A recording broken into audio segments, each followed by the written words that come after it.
Welcome to another episode of the Black Belt Health Podcast, and we have a very special guest, someone that I've been working with for quite some time now, Virginia Rodriguez Perlado.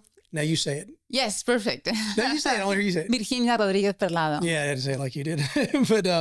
but yeah, she's someone who really practices what she preaches. Just an amazing individual. She's a certified functional medicine health coach, a national board health and wellness coach. I'm going to have you take a moment, explain the differences and the similarities of both of those for me. Yes. Thank you for having me, Tony. This is great. You're welcome. So I'm trained in functional medicine field coaching. So basically I have the knowledge, the clinical knowledge to coach somebody based on the functional medicine principles. And then I'm National Board Certified Health and Wellness Coach, which means that I have the coaching skills to actually take that person through the journey, the health journey. So it's a combination of the clinical education, clinical aspects, and coaching skills. Okay. I want you to do two things for me. I want to talk about why the coaching skills necessary, but let's define functional medicine as well. I think most people in general know what that is by now, but go and explain that in your terms. So functional medicine is looking for the root cause of the disease. It's to really go upstream and see where the problem is coming from. For example, somebody says, I have a joint pain, and the problem might be a food sensitivity.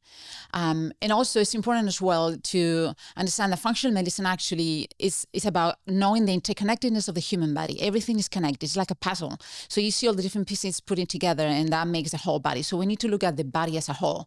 Somebody says, I have a brain fog, and it might be a hormonal imbalance. And so sometimes the symptoms is in one part, but the root cause is somewhere else. And functional medicine is looking at the whole picture. It restores health and offers rapid relief, but it's not just about that. It's about maintaining health in the long term. So it's not just, locating the fire and putting that out. It's figuring out why the fire is there in the first place. Exactly. And maintaining that for the long term. Okay. And then I like what you said, holistically, because one area of the body may be triggering. I think the gut-brain axis is probably the best example of that we have today, but one area of the body may be triggering something else. So you really have to look at this holistically to make a difference. Yes, absolutely. Which is slightly different from what maybe people might be used to, right? That something hurts and they go to that specialist, that particular doctor, and that's great. We need that as well in our industry. But functional medicine asks the right questions to understand where the disease dynamic is coming from. Okay, so I do want to get back to that, but let's talk about the coaching aspect of this. Yes. Because having the knowledge is one thing. Being able to deliver that knowledge in an effective form of communication, motivation, accountability is completely different. Totally. Correct. Yes. I mean, there are. Let's take a sports analogy for a second. I mean, there are coaches, and then there are coaches. Yes. Correct. So talk about that a little bit. I mean, so obviously that was I'm assuming a lengthy program that you went through. Why is that important for you to become a certified coach? It's super important because it's a little bit of like a dance. It's a dance. You cannot just be there in a coaching session with a client and tell them everything they have to do and educate for 15 minutes, 60 minutes. It's not just that. It cannot be like that coaching. Coaching, you're actually helping that person to figure out the recipe for success by themselves. So you are the guide and the mentor, and you walk together in the journey. But it's a dance because sometimes you learn from the client a lot and the client learns from you. And maybe you spend a few minutes educating because you ask first the question if they would like to learn more, right? So it's a lot about the client. It's very client-centric. It's about their objectives, about individuality, what is good for them. So you need to get to know your client very well and let them figure it out a little bit. You can provide information, but it cannot just be about that. Yeah, so instead of just pointing the finger or saying, hey, this is what we're going to do, and you're going to follow my rules, and that's it. Exactly. But okay, I like that idea too, because, I think sometimes, especially if you've been a provider for quite some time, you do know a lot, right? And you can predict these cases before they walk through the door. Exactly. But you forget about that listening component of the patient. Yes. Because they may help guide you through a new direction, whatever it may be. So absolutely. That's what we call active listening that creates magic, because they figured it out by themselves, and you actually learn a lot from them as well and can help them even better. Yeah, I love that. So this health and wellness is an interesting thing. I have my story of when I was younger. I mean, I was 5, maybe 6 years old when I knew that I wanted to be healthy. So it was a really huge component of my life growing up. I'm 55 years old now. It's still a massive component of my life. I've dedicated my entire career to it. Tell me a little bit about your history of where you came from with this too. When did that start for you? And then when did you decide to make that an actual career? Yes. So I come from a family of athletes. I grew up, my dad and my grandfather and my uncles had gyms, sport clubs, and sport camps, right? So, What sport? so basically, mainly judo. Okay. Oh, cool. They started with judo, right? Although my dad was a handball player, track and field, and judo, but we have a few black belts in my family, and that's the way they started in the business, right? So my uncle was about to go to the Olympics in judo, and it was the best judo guy in Spain when I was 1 year old. So he actually taught me to do push-ups when I was, me and my brother's a twin, and we were doing push-ups when we were 1, right? Okay. And I grew up in the business. I worked in the summer camps as well, in winter camps. I was a ski instructor, so always involved in that. And the other part of the story is that I've seen people around me and my family getting sick. My uncle, the one who was going to go to the Olympics, died when he was 21 of leukemia, right? So I grew up in my family listening to my grandmother talking about Joselin, my uncle, right? So it was a big part of it. And then cancer, my grandfather, my grandmother, my dad. So I knew I wanted to do something about it. First of all, for myself, to be healthy. So I was very health conscious from the beginning, since I was, I don't know, maybe 2, 3, 4 years old. Mm-hmm. And then I knew that maybe I could do something with these to help others, right? Initially, I decided not to become a doctor just because I didn't have probably the right conversations with the right people. I was not 100% convinced. But I started my own career in business, worked for 20 years in some of the best corporations and startups. And when I became a mom, I said, this is it. I mean, I need to take my passion for health to the next level. And this is when I started to shift my career and certified in the best schools in the United States in functional medicine and health coaching and nutrition. And I decided almost from really the beginning that I wanted to spend the rest of my life doing this, because that was my calling.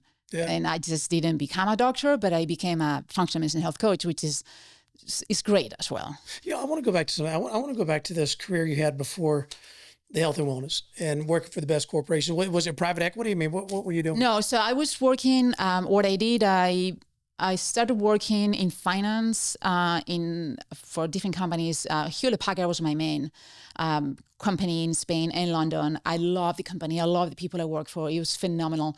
I did my MBA in London Business School, and I shifted my career from finance into entrepreneurship. So I was really into entrepreneurship. I knew I wanted to have my own company. I just wanted to wait for the right idea. And so I started work for a startup in mobile marketing in London. Then when I moved to the US, I decided to create my own company in consulting. So I was doing consulting projects just for myself. And then is when I realized this is it. I want to continue to work for myself. Maybe I need to change a little bit the topic that I'm going to be doing. I was doing consulting in different areas like strategy. I was doing marketing, very cool projects in New York.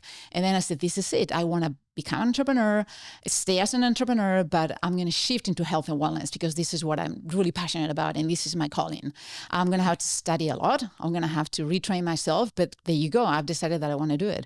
And that's how I started. That's interesting. You're one of our providers on with Black Belt Health. And I can tell you that you're really heavily on the educational component for us. And you're always everyone's favorite. Right. Oh, thank you. That's great. You are. I mean, I hear that from everyone, but it's, that's a very, you have such a unique perspective because a lot of people with Black Belt Health, we deal with entrepreneurs, we deal with executives, and they are a different breed. Yes. Entrepreneurs more so than executives. I mean, entrepreneurs, there's a lot of risk associated with what they do, me being one of them. And, but it gives you such a unique spin on the mindset and what they go through. Absolutely. Yes. And granted, we have athletes. We have some of the best MMA athletes in the world that we deal with too. But and I always call entrepreneurs, they're athletes as well. They just don't have injury reserve. They don't have seasons. It's just always ongoing. But I want to pick up on that because that's really you've been there. Yes. And I'm sure you had the grind in the past too. Right? Absolutely. And it's fascinating because now when I work with different clients and patients that come from that industry or, entrepreneurs or high executives, I feel really comfortable talking to them because I've been there. I know what they're going through. I work with really senior people, senior executives that come to me and they are super vulnerable because they're telling me things that they don't tell anybody. And I know where they're coming from and I know where they're going through. And I'm trying to help as much as possible, but, by helping them realize what they're going through and the tools they have at their disposal to actually feel better, right? Yeah. So I feel comfortable working with those kind of individuals. You just touched on something as well that it's a really lonely island sometimes because you are the leader of an organization in many ways. And so we just had this conversation with a CEO group that I'm involved with out of Georgia called Cliff Co. and Cliff Oxford, amazing gentleman. And we're having lunch and we're discussing, a topic that got brought up in the meeting was vulnerability. And well, these leaders, these organizations, they don't want to show that because it shows a weakness. Absolutely. So who do they talk to? Well, they form groups. They can with other guys, but in many times those groups that are with other leaders, they're not going to be vulnerable there too because they can't show their weakness to the guys that aren't showing their weakness either. So it's tough. Absolutely. But to be able to sit down and create a space for them to be able to say, hey, here's what I'm feeling. It's so valuable, so valuable. Yes, exactly. And when I give presentations in corporations or schools, one of the topics, one of the sentences that I say is that we have a unique opportunity here. When was the last time that we have 45 minutes to an hour to talk about nutrition, lifestyle management? When was the last time that you had that opportunity? So when I do one-on-one coaching, it's even more than that because now it's one-on-one. You telling me your goals, your objectives, what you want to accomplish, what you're struggling with, and here we are helping you. Who do you talk to about these? Nobody. So we offer them a great platform to do that. Yeah. How do you get them to focus? Because black belt, the reason why we named it black belt is because there's a certain level of mastery with that. And with mastery comes discipline and consistency over time. And with these executives and entrepreneurs getting distracted because we don't know what fire is going to come up, from one week to the next. How do we get them to, because we want them to be able to do it on their own too, right? Absolutely. We can't handle them the whole time. How do we keep them focused? Yes. So and on task. Yeah. So it's about priorities, and the way you help them push it up a little bit in the scale of priorities is by offering the science behind as well. First of all, the science, when you give a little bit of education, a few minutes to understand why they're doing what they're doing, but also their own priority, and they need to think about their why.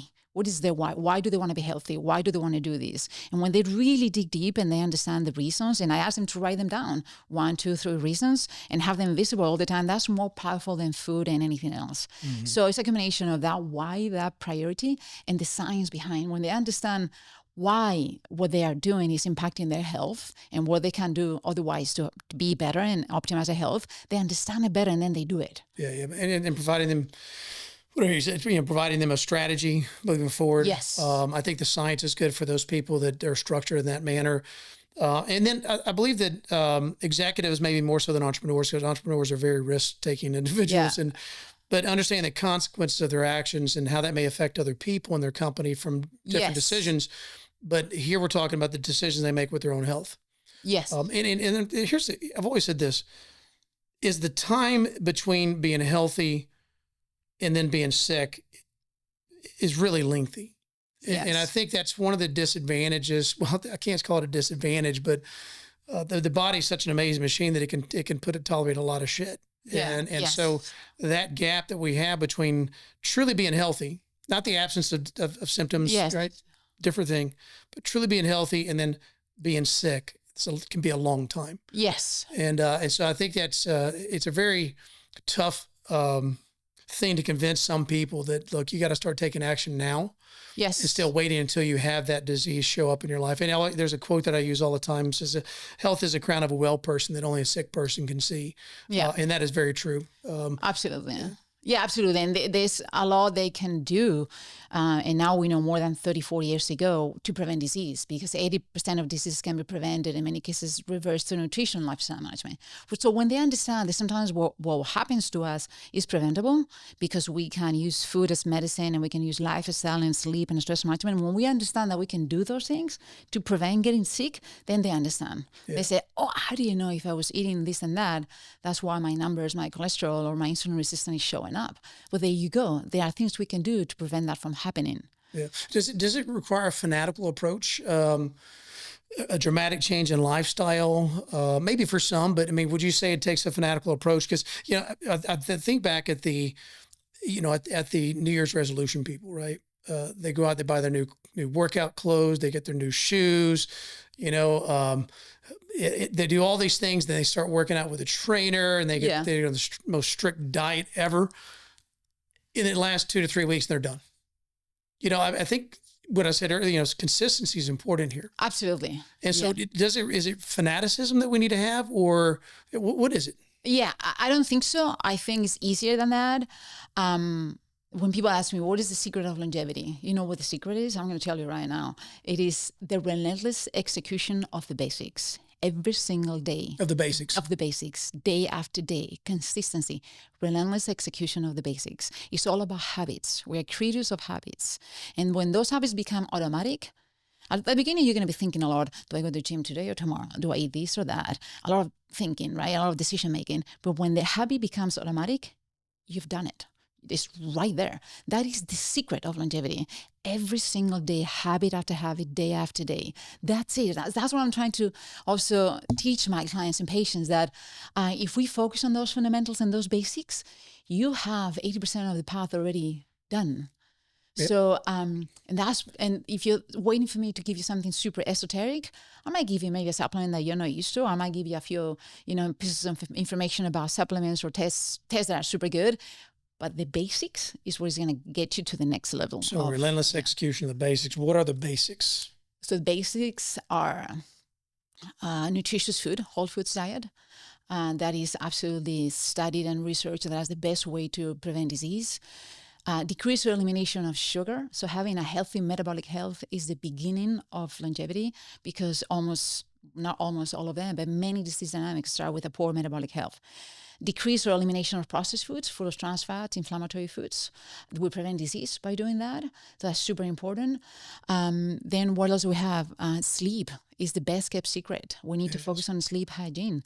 Movement. So it's not just going to the gym, but movement throughout the day. Taking a walk outside, take the dog out, don't take the elevator.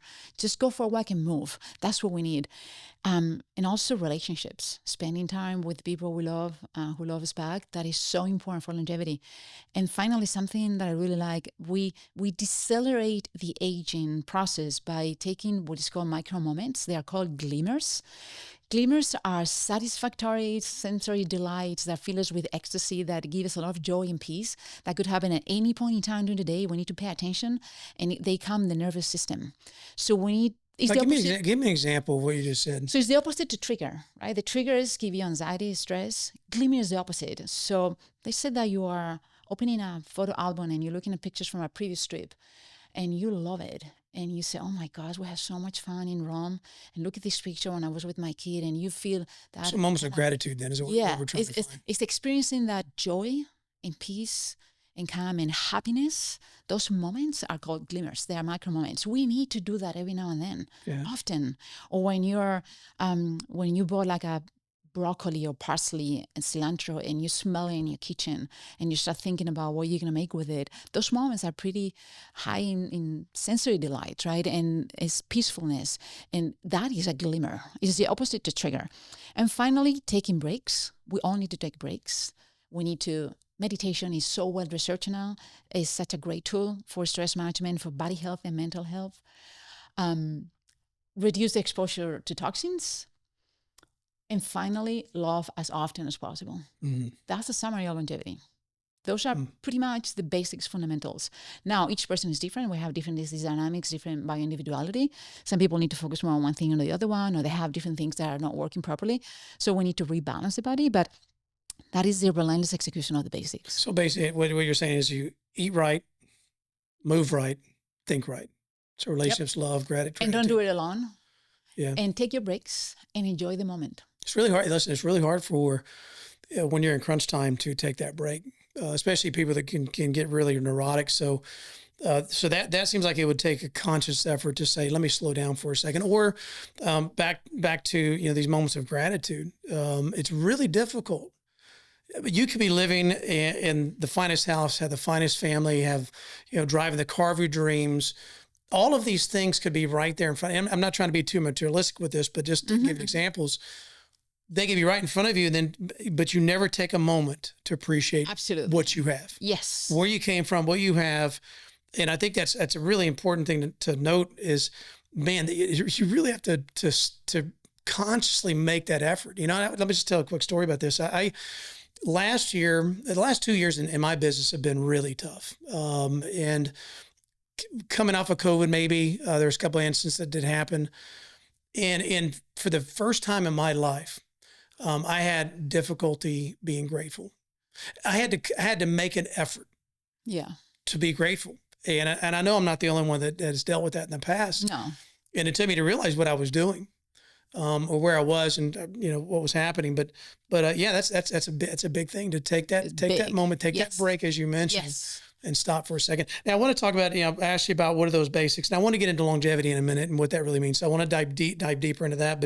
But you mentioned habits. Yes. How long does it take to change a habit? Well, it depends on the type of habit, but I wouldn't say too long. For some people, it's just a couple of weeks. Yeah. And sometimes what I say is that take a habit that works really well for you, take one that is not working very well, and put them together. Somebody that is not taking the supplements very regularly, for example, and they put them together to the toothpaste, and so every time you brush your teeth, take the supplements, put them together, or something you enjoy doing. Put it together with something that is not really implemented yet, right? But yeah, they become automatic. And when you're at the beginning, it's just an intention, then it's a thought, then it's a habit, then it's second nature, then it becomes you. What if it's a habit you don't like doing? I mean, most people don't. I'm okay with it. I've been exercising all my life, and so I find enjoyment in that. Right? Maybe not in the process. It's definitely a stressful event, but Yes. I can look forward to it, and because I know what the end result is going Yes. to be for me. Yes. But what if it's not a fun habit? Yeah, they have these people that buy these brand new shoes for New Year's resolution. They typically sit around and wait for the feeling to go away. And they're like, okay, I'm good. Yeah. Got new shoes, but I've done nothing. What if it's something that you don't enjoy initially doing? That maybe it creates a little bit of that grind in your life. I think I always discuss this particular aspect about feelings, your feeling. How do you feel doing that? Or tell me an example when you were doing this habit, even if you don't love it, something that, how were you feeling that time? Can you remember that feeling? Can you fall in love with that feeling and do it again? Because when you fall in love with a feeling, that end result that you're talking about at the end of exercising, remember the feeling and fall in love with it, because then you want to repeat it and again and again and again. Yeah. So I talk about feelings a lot, because that's what we need to remember. And those emotions can be changed. You might be having negative emotion about something. There's a lot of research done about this topic, but when you change the ingredients in your brain, you change the emotion, and then you feel instantly better. So I'd really focus on those feelings, and there's a lot we can do to change those. Yeah, focus on the end result of what you're going to get out of that. So there's something very satisfactory about that too. So meditation. Nice. Yeah, this is a topic that a lot of people try to meditate. I used to be neurotic about meditation. I was 45 minutes in the morning, and I got really, really good. I could go into that meditative state pretty quickly, but the reality is the time. Yeah. That's a long time. Yeah. And in some of the research now is showing that maybe a simple breathing exercise Yes. may be just as effective as that 10 to 15 or 20 minute meditation that we get into. Yeah. Let's break those open a little bit, because I know that you're familiar with breathing exercises as well. Mm-hmm. Pretty popular online. But then meditation, there's a lot of meditation practice out there. So let me ask you a question: how long? What time of day, or when? Is it twice a day, in the morning, evening? Is there a certain type of practice of meditation that's important? Discuss that a little bit. So usually when I work with clients that want to start meditating because they haven't meditated in the past, I say once a day, 10, 15 minutes, and I teach them a technique that is super simple, which is basically to focus on your breathing and to focus on the mantra and to scan your body, to go from the head to the feet, to see how you're feeling in your body. And just keep it as simple as that, 10, 15 minutes. And they need to choose the time of the day that makes them feel better. So I ask them to experiment a little bit and not to give up, because it takes time. So just be persistent, don't give up, and don't judge yourself if you have thoughts, because you're a human being, the thoughts are going to come in, but don't engage in them and don't judge yourself. Just let them go. Some people like in the morning because it's like an activation. Some people get a little bit sleepy, so they like more in the afternoon.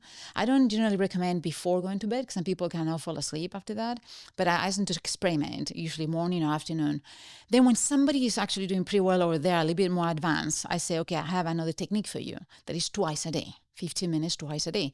And that technique is asking you to do certain things while you're meditating, right? So, and I suggest a book that they can read. They can read about the technique and do it if they want that way.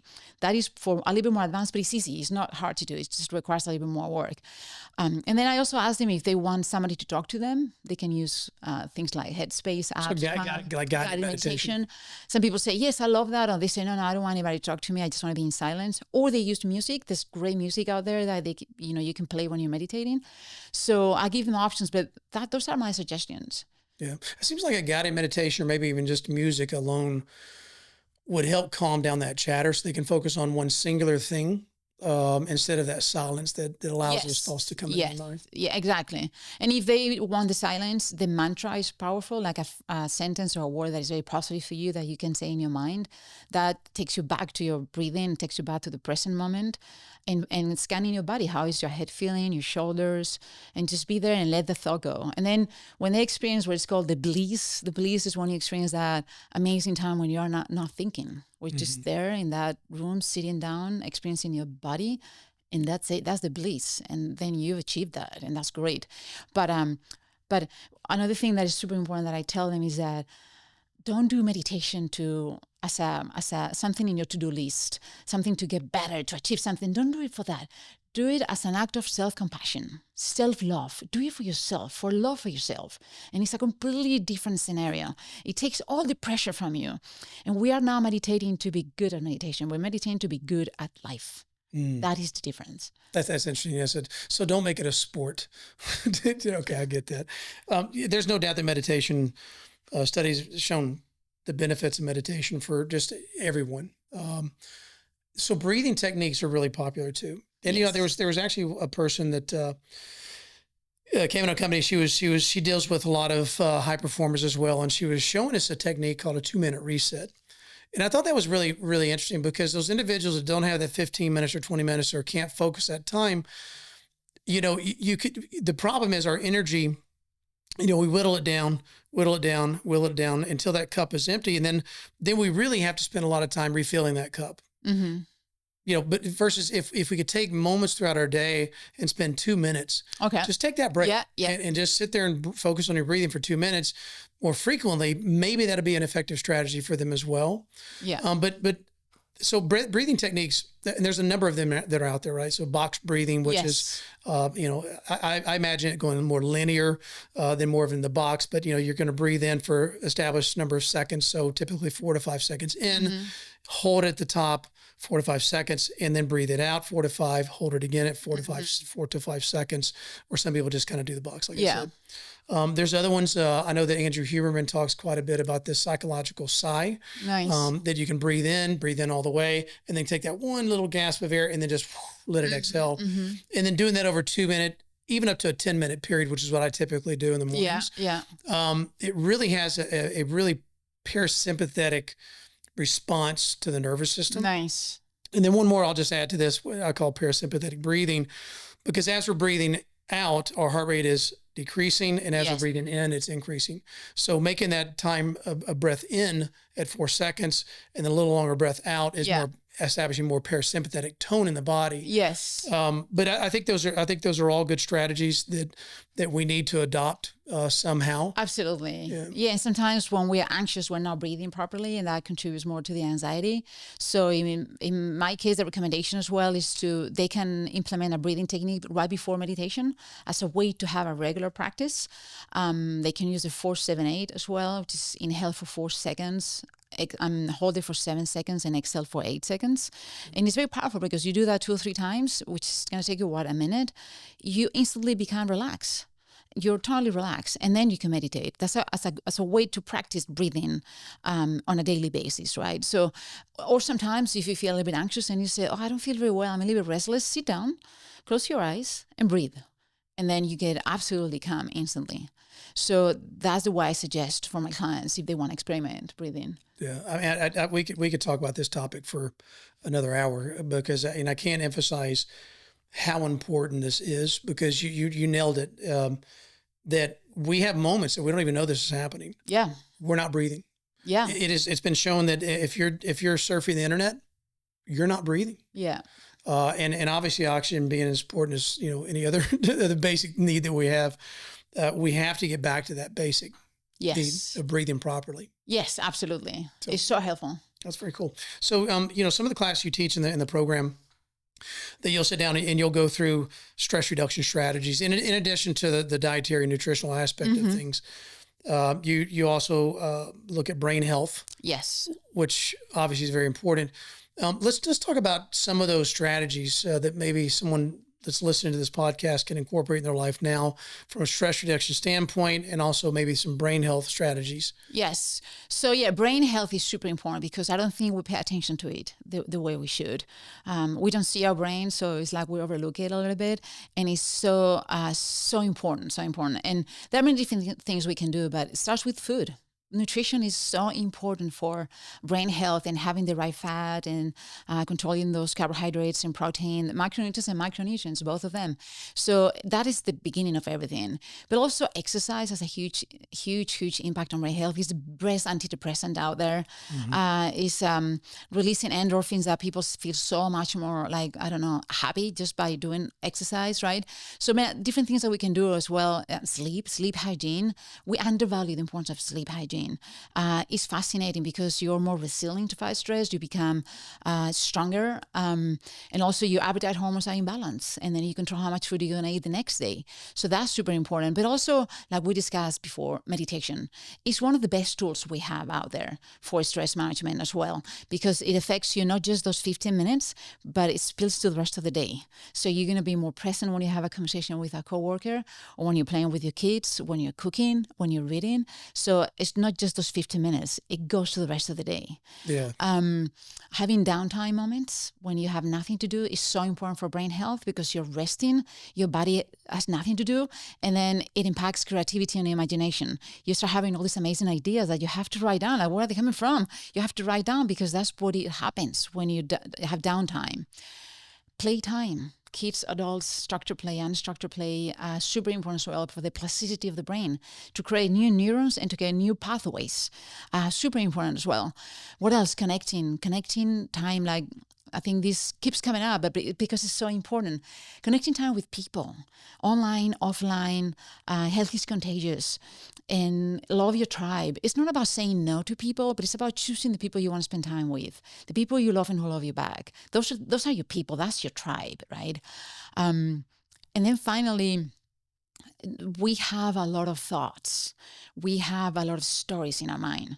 And one of the main reasons why people are in sympathetic mode all the time and are stressed out is the stories that we tell ourselves in our brain. We need to change those stories. Sometimes we're ruminating on something constantly. It doesn't make us feel well. So we need to change the words we use, the focus that we take, the angle that we take, the perspective. We have to do that.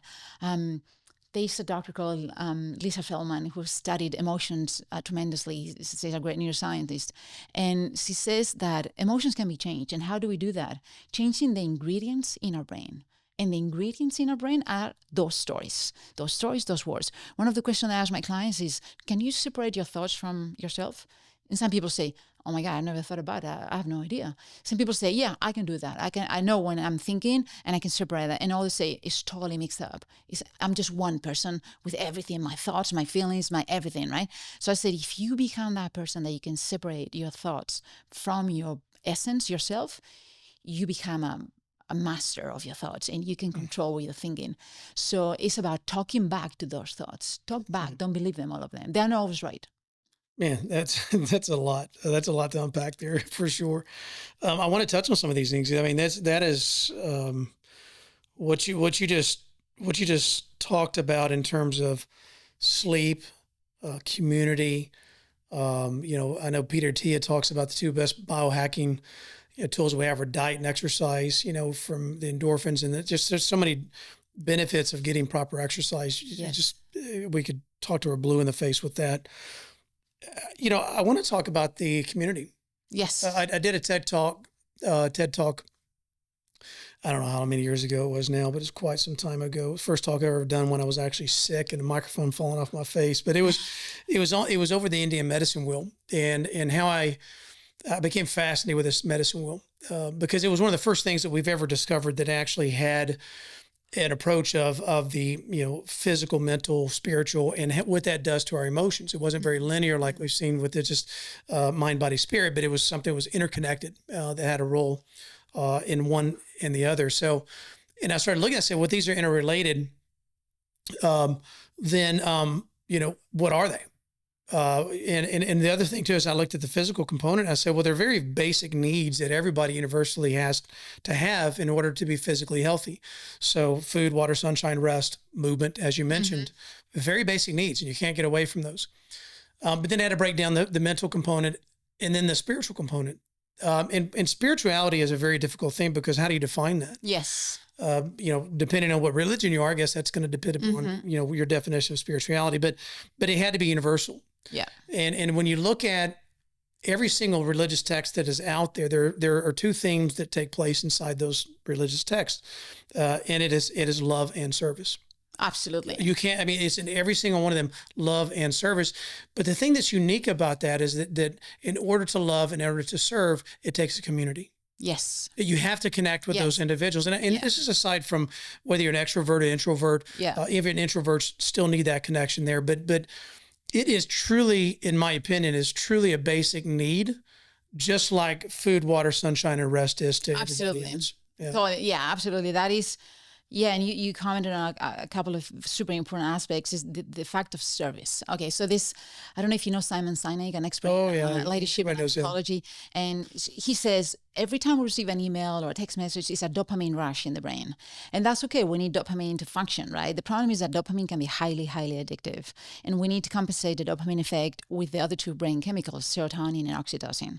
And we can all release serotonin and oxytocin in our lives when we give a hug or a kiss, or we lead a team. But according to Simon Sinek, the number one way to release serotonin and oxytocin and compensate the dopamine effect is to serve others. And we can all serve others in our communities, our jobs, our sports, our hobbies. So I always encourage people to be of service, but without forgetting about themselves. It's totally compatible to serve others and to take care of yourself. Sometimes you can go into the opposite side, right? And say, well, I'm doing way too much for others, but never forget about yourself. You are your first priority, but you can be of service to others and do that at the same time. Mm-hmm. Community, I mean, we see in blue zones, places like Okinawa, where people live longer, and some countries, maybe they've taken it, some places in Italy, Greece, Spain, the community sense is pretty strong. And that's part of life since they are born. So, and the family is super tight. They see each other every weekend. They share many experiences. So it's very powerful for your health. So all the blue zones are in warm environments, so that they weren't necessarily cold plunging there, right? To create longevity, like everybody thinks. It's only about cold plunging. Exactly. It's not just about cold plunging. I promise you can still be pretty healthy without dumping yourself into a 37-degree full of water. I do that. Although too. that's the other aspect that we haven't commented, the hormesis aspect, right? The short-term stress that you experience increases your endogenous capacity to have stress management in the long term. So things like fasting, exercise, meditation, sauna, cold showers creates hormesis, short-term stress. That is the good stress that we need. The short-term stress that takes your body go through that process increases your ability to manage stress in the long term. So what do you think? Do you think it's just the short duration of that stress that makes it hermetic in nature, or is it the actual function of the cold plunge sauna or the fasting that does that? Yeah, things, biochemical processes are generated in your body when you're doing all those things. Everything, all the different biochemical processes start kicking in. Your mitochondrial love it as well. Your insulin sensitivity loves it as well. You're burning fat. So all these things happen, and then you become stronger. And then when you have another situation that requires you to be strong and use your mental toughness, for example, you're probably going to do better. Yeah, and I would say that, if we don't have enough stress in our lives, and those things are really good for us to participate in. But the reality is the people that, and you're right, we can choose whether we have a lot of stress in our lives today or not. But I will tell you, the people that don't have that stress are probably not going to put additional hermetic stress on their bodies. It's the people that are out there doing things every day, the high performers that are like, I'm going to do this as well. Yes. And not, once again, it requires effort, discipline to make change in your life, with anything, and health being no different than that. So, all right, this is good stuff. So let's go back to longevity again. It's a huge topic for a lot of people right now, whether it's just let me live a longer life, what they call health span, or the time in between. And we talk about reverse aging, which I've got my opinions about that too, which I just, we won't share those today. Yes. But longevity is important, right? Yes. And how you live those years is important. Yes. So let's talk about that a little bit. What is longevity to you? So my objective, everybody's objective, I think, should be to live young and healthy for as long as possible, and then have increase the likelihood of compressional morbidity. Basically, very long, very happy, and then quick exit, just go, right? That's compressional morbidity. And the morbidity in Okinawa is about 1 year.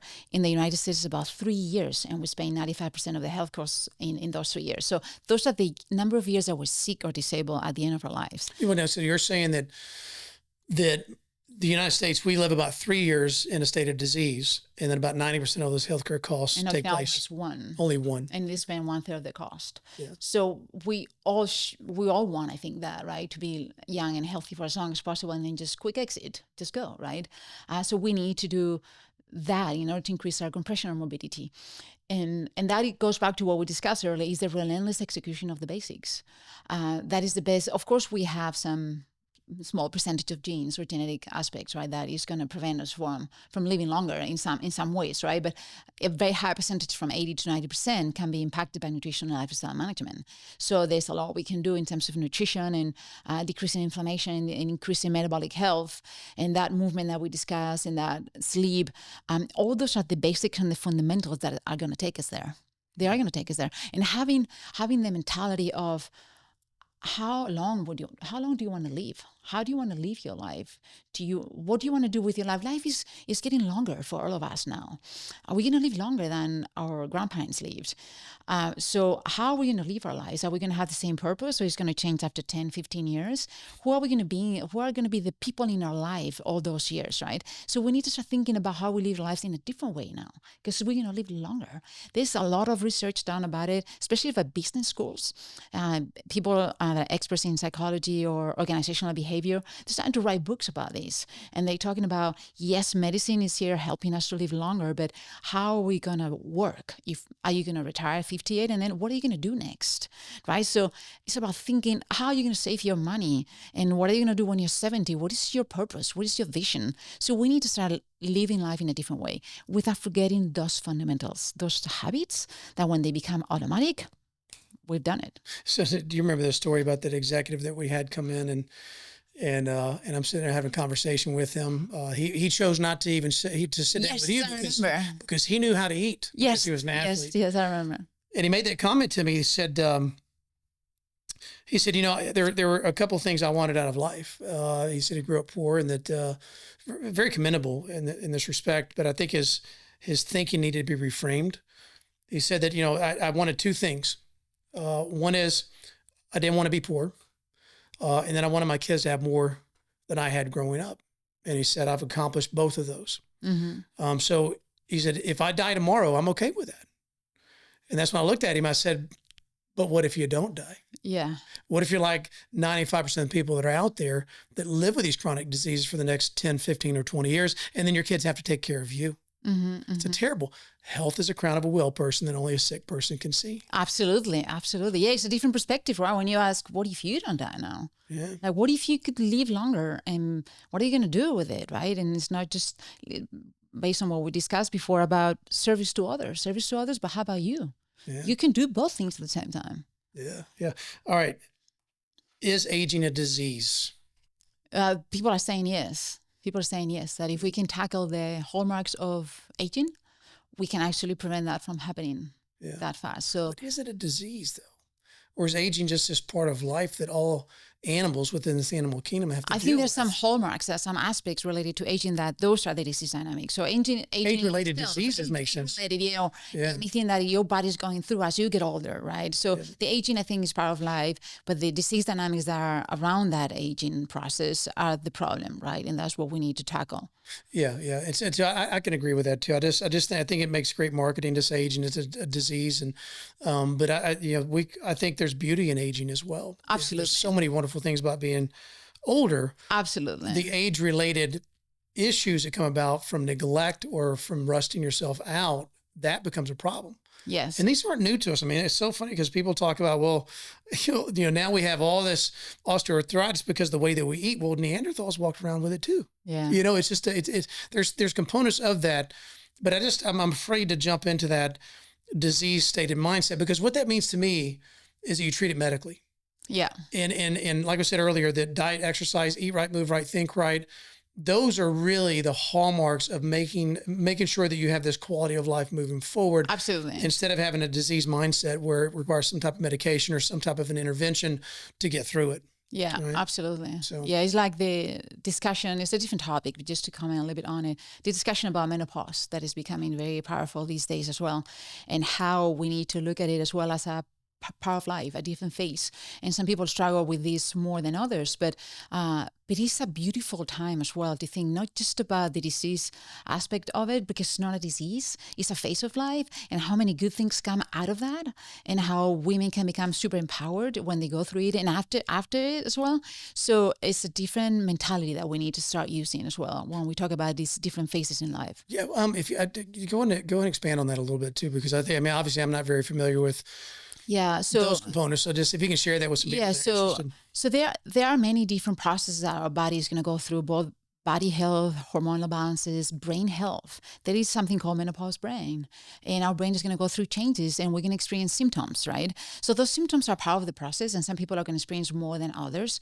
And there are things we can do to improve that, and many are related to those habits, that healthy diet, that stress management techniques, that sleep and everything, but great supplements as well that are going to help us. Some people might need hormone replacement therapy as well. I don't think everybody's going to need it. Some people will benefit a lot. I don't think we need to just say it cannot be black and white. It depends. Each person is different. There are options. What we need to see is that it's a normal process. This is the symptoms that you might go through, and these are the things that you can do to actually go through it, right? But then at the other side, you're wiser, stronger, happier. You're living amazing years where you have different responsibilities or no responsibilities, or responsibilities that you've decided to have different from when you were 30, 40, 20, right? So it's just to normalize a little bit, but at the same time, not to lose focus, as some people suffer. And there's no need to suffer. There's help out there to help people go through menopause, perimenopause, and menopause. So it's a very positive discussion in a very positive comments that people and doctors are talking about these days about menopause. Well, okay. So I want to touch on something else too, and it relates to a recent experience that you've had. Yeah. So, and I've always said that, we don't necessarily, whether this is true or not, we don't pick our start date and we don't pick our end date. And maybe that's coming from more of a spiritual connotation than anything else with me, but we do get to choose many times how we live from that start date and then end date. Maybe the first couple, 3 years or whatever, you've kind of got this wellness thing at a very young age. But we've also have seen people who seem to be doing everything right, and then stuff happens. And I think it's important to understand that that life is life. That, the majority of diseases, if you will, that we deal with in life are related to our actions. We know that. Mm-hmm. Pancreatic cancer, maybe we don't know the cause, but my own mother passed away of pancreatic cancer. Number one risk factor is smoking. She smoked. She ate processed food. She ate sugar. She did everything that was a red flag for her. She had diabetes. I think blood sugar was around 400, when they checked at the hospital. So our actions do have consequences. Yes. But, you take someone that is living this life and they're trying to encompass all facets of health, eat right, think right, move right, or the 6 pillars of health mastery that we discuss in our Black Belt program. You just dealt with breast cancer. Yes. And my initial reaction to that when I heard that was like, Virginia is someone who practices what she preaches, and I only wish I could be as healthy as her in mind, body, and spirit. And then this happens. Yeah. What do you say to those people that number one, that are in your position, that have tried and have done everything to keep this body healthy, or those individuals that go, see, it doesn't even matter. Mm-hmm. They're going to get it anyway. Yeah. What I would say is that to continue to do all that, I'm going to continue to be as healthy as possible, even after going through all these, right? I think being healthy, having the basic pillars in place, like nutrition and stress management and sleep and mindset and everything, that helped me a lot to go through this process as well. And we might not know always 100% the root causes of every single cancer, I would say. Sometimes we know some of the root causes, but we might not know the most important one, right? So I think I would say to everybody to strive to optimize your health for as much as possible for as long as possible, right? And then when something like this happens, just to go through the process and get informed and have the right support and have the right resources and do everything you can in your power so that it doesn't happen again. Now, God is there to tell us whether it's going to happen again or not, but there are things we can do to implement that is going to help us decrease the risk of recurrence, and it's going to help us live a healthy life. So yes, definitely, all the way. It was a shock for me at the beginning, but at the same time I said, well, you know what? We had some cancer in my family. So when I was waiting for the biopsy results, I said, it's a possibility.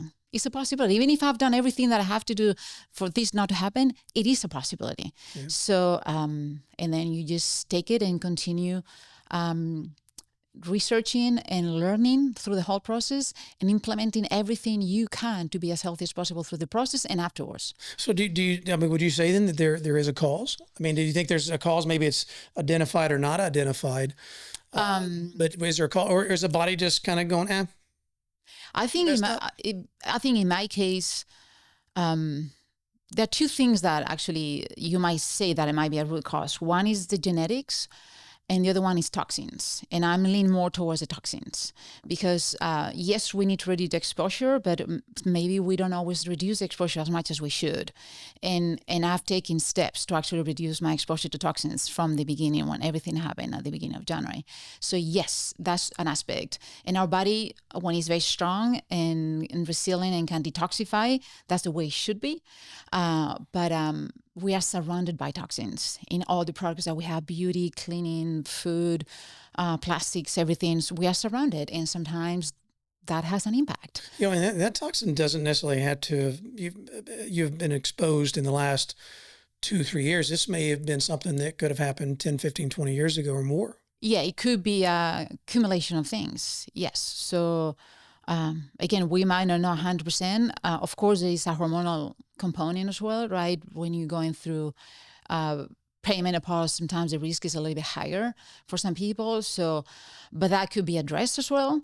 But I think I've taken the toxins aspect really seriously because I've even, I use my app now to actually scan absolutely everything I buy and everything I use to make sure that it is the best possible option, right?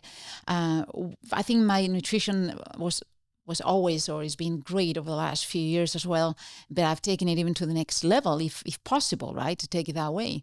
The genetic component, I cannot control it. It just makes you more susceptible to that hidden toxin. So that I cannot control it 100% is there. But yes, we are not defined just by genes. And everything I'm doing and I've done my whole life is to prevent that from happening. And having said that, I had a very good prognosis from day one. I mean, I've been super lucky in the sense that it was very super small, caught early, and my treatment was relatively easy. So that is very good news. And to be honest, that doesn't happen to everybody. It doesn't happen. And I'm 100% sure that when you have a healthy body, you can deal with this a little bit better. You know, that was something you made a comment before we started this podcast, that you being healthy, it contributed to your recovery through this process. So if there's one thing that we can say about this, it's you can't determine whether it's going to be there because toxins may be unknown. Genetics may be, make you more susceptible to that, but we can certainly, in some cases, not all cases, but in some cases, be able to control the outcome based on the health of the body. Yes, absolutely. Yeah. Okay. I appreciate you sharing that with us, and I'm glad that you went through it. I mean, you were just really fantastic. I mean, I'd get messages from you, and they were just always on such an upbeat and positive note. And yeah, so it was. But I'm glad we're here. And I appreciate your support from day one. I mean, you guys were super supportive from day one, and that has been very helpful for me, to be honest. Going through this process and knowing that I'm not alone, and not everybody reacted like you reacted, and because some people, they don't know what to do or whatever, but you knew exactly what to say and what to do, and I appreciate that. Well, that's. Thank you. So let's go into here, but I want to ask you a question I ask everybody at the end of the podcast is what is black belt health to you? I think it's the way to go. I think it's an elite program that is not available out there in the sense that it actually helps you to optimize your health to a level that you will be able to identify any areas that need to be balanced in order for you to live a longer and happier life, basically. And you have the tools and the support from great practitioners, some of the best tests out there in the market, and you're going to have an extended period of time where you're going to be able to address all these issues and have the tools to do it yourself afterwards. So it's a very elite program, I would say, and very unique. Yeah, very complete too. And I want to emphasize too that not everybody wants black belt level health. Not everyone can achieve black belt level health, especially entrepreneurs that are dealing with stress all the time. It's very difficult to get to that level if you're lacking sleep and under stress, but there's something for everyone to achieve that. So anyways, I just like our impromptu conversation we always have, it's just been enjoyable for me to have you on the program. Looking forward to doing this again as well. Yes. And I'm really, really happy to have you as part of our provider team with Black Belt Health. I think I'm absolutely, I'm super happy to be part of the team. I think it's a little bit of like a luxury for all of us to be here and to help you and help the different patients that we're going to be dealing with. It's a phenomenal opportunity for everybody. Yeah, I appreciate that. Well, that's going to conclude our episode of Black Belt Health, and we'll see you next time.